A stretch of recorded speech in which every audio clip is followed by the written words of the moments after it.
नमस्कार भाई सभी को। दोस्तों आपको पता चल ही गया होगा कि PSPCL 6289 वैकेंसियाँ निकल गया भाई। जिसने भी ITI करके इलेक्ट्रीशियन से और वायरमैन से उन विद्यार्थियों लिए है ये वैकेंसी।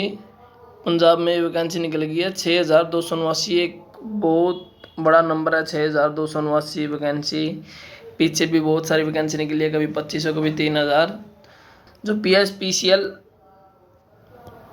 ALM की जो 3000 वैकेंसी है ना, ये 6289 में से 3000 वैकेंसी है जिस पर आपको अप्रेंटिसशिप की रिक्वायरमेंट नहीं है। पहले आपको इन वैकेंसियों के लिए फॉर्म फिल करना है, आपको बता देंगे किस नंबर का फॉर्म फिल करना है। तो इनके लिए आपको क्या क्या रिक्वायरमेंट रहेगी, क्या क्या डॉक्यूमेंट की ज़रूरत होगी और क्या सैलरी रहेगी, कितने मतलब कितने दिन आप प्रोबेशन पीरियड रहेगा और कौन कौन ये फॉर्म भर सकता है, ठीक है। और क्या क्या इसमें सब्जेक्ट रहेगा, कितने नंबर लेके आने होंगे, सब इस वीडियो में बात करेंगे, बने रहना। और अगर वीडियो लास्ट में, पहले नहीं बोलूँगा मैं, अगर वीडियो लास्ट में अच्छी लगे, आपको जानकारी अच्छी लगे तो आप हमारा आपको बता दें कि जैसे कि यहाँ देख सकते हो आप कि PSPCL वैकेंसी आउट 3000 प्लस 3289, ये अलग अलग वैकेंसी है। अब इसके बारे में बात कर लेते हैं हम। जो 3289 वैकेंसी है पोस्ट फॉर असिस्टेंट लाइनमैन, इसके लिए आपका जो ये एडवर्टाइजमेंट नंबर रहेगा 317/26 रहेगा, ठीक है। तो इसमें क्या होगा, इसकी जो फॉर्म फिल करने की डेट रहेगी वो आपकी स्टार्ट हो जाती है 15 जून 2026 से आप फॉर्म भरना शुरू कर सकते हैं। और जो लास्ट डेट रहेगी फॉर्म भरने की वो 6 जुलाई 2026 रहेगी। आप 6 जुलाई 2026 से पहले इस फॉर्म को भर देना, लास्ट डेट पर रस हो जाता है। और जो उसकी सब फीस डिपॉजिट की जो लास्ट डेट रहेगी वो 10/7/2026 रहेगी। इस 3289 पोस्ट के लिए आपको अप्रेंटिसशिप चाहिएगी। जो जिसके पास अप्रेंटिस नहीं है लाइनमैन ट्रेड से, वो उनके लिए ये पोस्ट नहीं है। 317 नंबर एडवर्टाइजमेंट वाली जो पोस्ट है, ठीक है। पहले जो वो देख लो जिनके पास में असिस्टेंट लाइनमैन के जो फॉर्म भरना चाहता है, जिनके पास ITI है इलेक्ट्रीशियन या लाइनमैन से, और जिनके पास में अप्रेंटिसशिप का सर्टिफिकेट भी है, ठीक है। तो उसके बाद में ये डेट सिर्फ इनके लिए है जिनके पास में अप्रेंटिसशिप का सर्टिफिकेट है, ठीक है। जिसके पास सर्टिफिकेट नहीं है उसके लिए अलग से 3000 वैकेंसी है, इसी वीडियो में बात करते हैं, वो भी बने रहना साथ में। कुछ ज़्यादा डिफरेंस नहीं है। जो ये सैलरी है ये सबके लिए सेम रहेगी। जो बेसिक सैलरी है 19,900। वुमेन भी ये जो रिजर्व करके है ना वुमेन, वो सिर्फ पंजाब स्टेट की होनी चाहिए।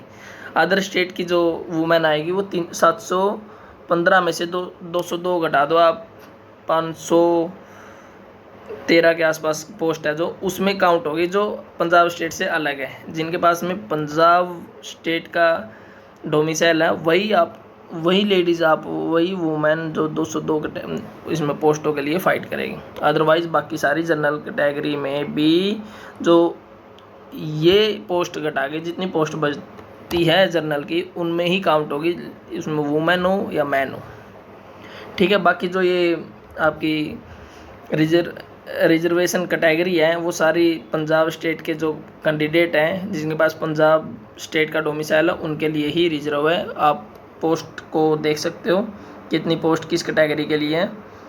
और जो पंजाब से बाहर है, हरियाणा के भाई है या राजस्थान के भाई है, कोई अदर स्टेट से है, उनके लिए सिर्फ जो जिसके पास ये पोस्ट है उनके लिए, मैं पहले उनके लिए बात कर रहा हूँ जिनके पास में लाइनमैन का जो अप्रेंटिसशिप का सर्टिफिकेट है उनके लिए ये पोस्ट। जिनके पास सर्टिफिकेट नहीं है उनके लिए अलग से पोस्ट है, उनकी बात भी हम इसी वीडियो में करने वाले हैं, आप देखते रहना, ठीक है। ये उनके लिए है जिनके पास सर्टिफिकेट है लाइनमैन का अप्रेंटिसशिप का। आपके पास में 10वीं होनी चाहिए, ठीक है।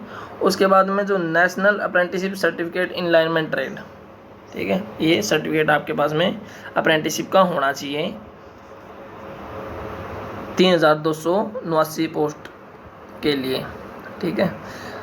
और इसमें और क्या बात करते हैं, तो आपके पास 10वीं में जो 10वीं है उसमें पंजाबी होनी चाहिए, ठीक है।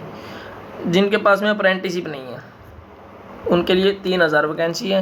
ये 3,289 अलग से वैकेंसी है और ये 3,000 है जो अलग से वैकेंसी है। इनके लिए भी अलग से एडवर्टाइजमेंट, अलग से फॉर्म है, वो हम बात कर लेते हैं अभी। इसके लिए 318 नंबर एडवर्टाइजमेंट होगा, 318/26।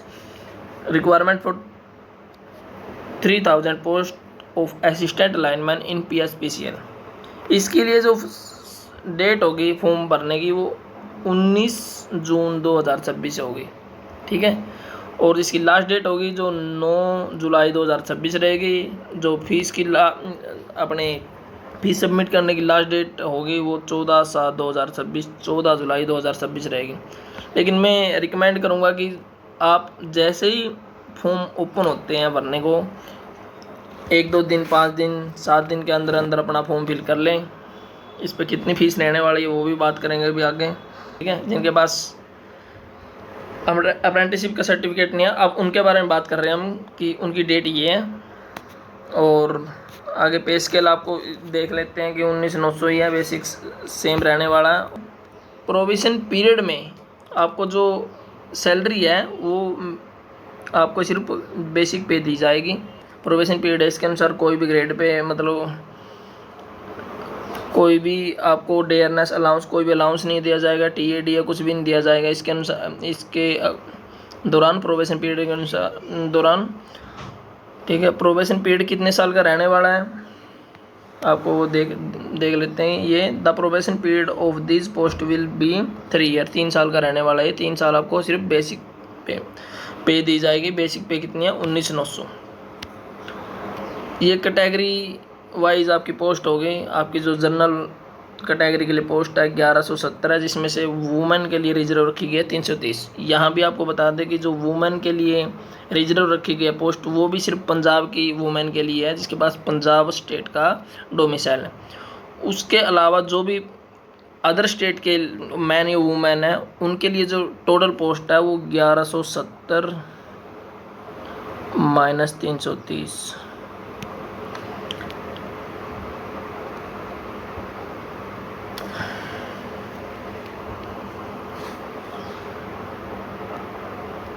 840 पोस्ट है जो ये टोटल रहने वाली है अदर स्टेट की जनरल कैटेगरी के लिए, ठीक है। और जो पंजाब स्टेट के लिए उनके लिए तो ये सारी वैकेंसी है ही भाई। पंजाब की गवर्नमेंट ने अगर वैकेंसी निकाल लिया उनको तो कुछ बेनिफिट देगी ना वो। तो उनको क्या बेनिफिट दे रही है, यहाँ भी वो फाइट करेंगे, यहाँ भी फाइट करेंगे। ये कैटेगरी में जो भी रिजर्वेशन कैटेगरी है उनमें भी वो फाइट करेंगे। लेकिन अदर कैटेगरी के लिए भी बहुत चांस है। 840 पोस्ट जिनके पास में आपके पास अप्रेंटिसिप नहीं है अलाइनमेंट ट्रेड से, वो इन वैकेंसी के लिए फ़ाइट करेंगे। अब बात कर लेते हैं हम एलिजिबिलिटी क्राइटेरिया। आपके पास में क्वालिफ़िकेशन क्या क्या होनी चाहिए? आपके पास 10वीं होनी चाहिए। उसके बाद में ITI इन इलेक्ट्रीशियन ट्रेड और ITI इन वायरमैन ट्रेड। आपके पास ITI होनी चाहिए इलेक्ट्रीशियन या वायरमैन से। आपके पास में ITI जो होनी चाहिए वो NCVT या SCVT किसी भी प्रकार का सर्टिफिकेट हो सकता है आपका। यहाँ दिया हुआ है कि जो जिस भी बच्चे ने ITI करी है इलेक्ट्रीशियन से या वायरमैन से, उसने जो ITI पास कर लेनी है वो आपका फॉर्म भरने से पहले आपकी पास हो जानी चाहिए। ऐसा नहीं है कि आप एग्ज़ाम दे रहे हो ITI वाले और फॉर्म पहले कर रहे हो। फॉर्म फिल करने की जो लास्ट डेट है उससे पहले आपकी ITI कंप्लीट होनी चाहिए। आपके पास में 10वीं में पंजाबी होनी चाहिए, ITI होनी चाहिए। उसके बाद में ITI SCVT या NCVT हो कोई भी हो। लेकिन यहाँ बात कर रहे हैं हम 3,000 के लिए, उनके लिए अप्रेंटिसिप ज़रूरी नहीं है। एज लिमिट यहाँ पे 18 से 37 साल है। और जो रिजर्वेशन रिलैक्सेशन एज का दिया हुआ है पंजाब वालों के लिए दिया हुआ है। फीस कितनी रहने वाली है फीस आपकी जो जनरल कैटेगरी है उसके लिए 1200 प्लस में जीएसटी 1416 रुपये रहने वाली हैं। उसके बाद में आप फॉर्म फिल करते टाइम अगर कोई बैंक का चार्ज है, बाई चार्ज जैसे अभी क्या हो रहा है कि आजकल रिचार्ज करते हैं फ़ोन पे वगैरह, अलग से चार्ज 2-4 रुपये अलग से लेते हैं, या कोई अलग से बैंक चार्ज है तो वो भी लगेगा। अदरवाइज़ जो 1416 रुपये हैं ये तो इनकी फ़ीस है। ये है आपकी जनरल कैटेगरी के लिए। जनरल कैटेगरी के लिए अदर EWS वगैरह सब के लिए 1200 रुपये हैं, और सिर्फ किन को छोड़ के, SC कास्ट को छोड़ के और पर्सन विद डिसेबिलिटी जो हैंडीकैप है उनको छोड़ के, उनके लिए कौन सी कितनी फ़ीस है? 750 प्लस 135 885 रुपये रहने वाली है total. Fees will be accepted by online mode only, केवल ऑनलाइन से ही फॉर्म भरना है, ऑनलाइन से ही आपकी पेमेंट डिपॉजिट होनी चाहिए। No other mode for deposit fees is acceptable, वो मान्य नहीं होगा आपका। उसके बाद में बात कर लेते हैं आपकी जो लास्ट डेट से पहले फ़ीस कट जानी चाहिए। अगर फ़ीस नहीं कटी है तो आपका फॉर्म रिजेक्ट हो जाएगा। आपको चाहे फॉर्म भर भी दिया लेकिन अगर आपकी फ़ीस नहीं कटी है तो आपका फॉर्म रिजेक्ट हो जाएगा। रिजर्वेशन की जो बात करी है यहाँ पे, रिजर्वेशन की पॉलिसी बताई गई है कि रिजर्वेशन किसको मिलेगी? Candidate of Punjab domicile only, ठीक है। The reservation for post for reservation category including women reservation, ठीक है, is applicable for candidate of Punjab domicile, ठीक है।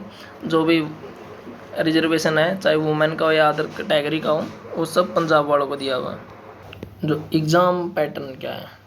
Based on the above instruction computer based online test होगा आपका। ऑनलाइन टेस्ट होने वाला है। विल कंसिस्ट ऑफ 2 पार्ट, 2 पार्टों में होगा, पार्ट 1 पार्ट 2। एक पार्ट में होगा आपके जो पंजाबी लैंग्वेज के 50 क्वेश्चन हो गए, उसमें से आपको 25 क्वेश्चन ठीक करने होंगे पास होने के लिए। अगर आपके पास आपको 25 क्वेश्चन आप ठीक नहीं करते, आप अगर 24 क्वेश्चन भी ठीक करते हो तो आप फेल हो जाओगे, आपका सेकंड पार्ट चेक नहीं किया जाएगा। आपको कम से कम 25 क्वेश्चन पास करने हैं। आप उससे ऊपर करो या मतलब यहाँ पर 25 क्वेश्चन ही करो, ये सिर्फ पासिंग मार्क्स है। आपको ये जो पार्ट 1 है आपको सिर्फ पास करना है, इसके जो मेरिट लिस्ट में काउंट नहीं किए जाएंगे इसके नंबर। मेरिट लिस्ट कहाँ से बनेगी? पार्ट 2 से। लेकिन पार्ट 2 कब चेक होगा आपको? जब आप पार्ट 1 क्वालिफाई कर दो। इसका मतलब ये आपको पंजाबी लैंग्वेज इतनी आनी चाहिए कि कम से कम आप वहाँ पे अगर जॉब करोगे, लोगों से कॉन्टैक्ट करोगे, आप उनसे डील कर पाओगे, तभी तो कर पाओगे जब आपको पंजाबी आएगी। और मैं पार्ट 2 की बात कर लेते हैं। आपकी जो टेक्निकल क्वेश्चन आएंगे, जो ट्रेड से रिलेटेड आएंगे, इलेक्ट्रिशियन से रिलेटेड आएंगे, वो 50 क्वेश्चन आएंगे। उसके बाद में पंजाबी लैंग्वेज के 20 क्वेश्चन आएंगे, general knowledge 10 question, reasoning 10 question, arithmetic जो मैथ है वो 10 क्वेश्चन आएंगे। जो इनकी लैंग्वेज रहने वाली है, जो 50 क्वेश्चन ये है, ये ओनली पंजाबी मोड में रहेंगे। आपको पंजाबी भाषा में मिलेंगे, अदर इंग्लिश या हिंदी में नहीं मिलेंगे। जो ये 20 क्वेश्चन ये भी केवल पंजाबी में रहने वाले हैं। और जो ये 50 क्वेश्चन है, ये 50 क्वेश्चन और 10 10 10 ये 80 क्वेश्चन आपको 2 भाषाओं में मिलेंगे। यहाँ पे जो लैंग्वेज है, part 2 of online, part 2 of online bilingual English और पंजाबी में रहने वाली है आपका, ठीक है। English Punjabi part 2 question paper will be consist of object type question MCQ, ठीक है।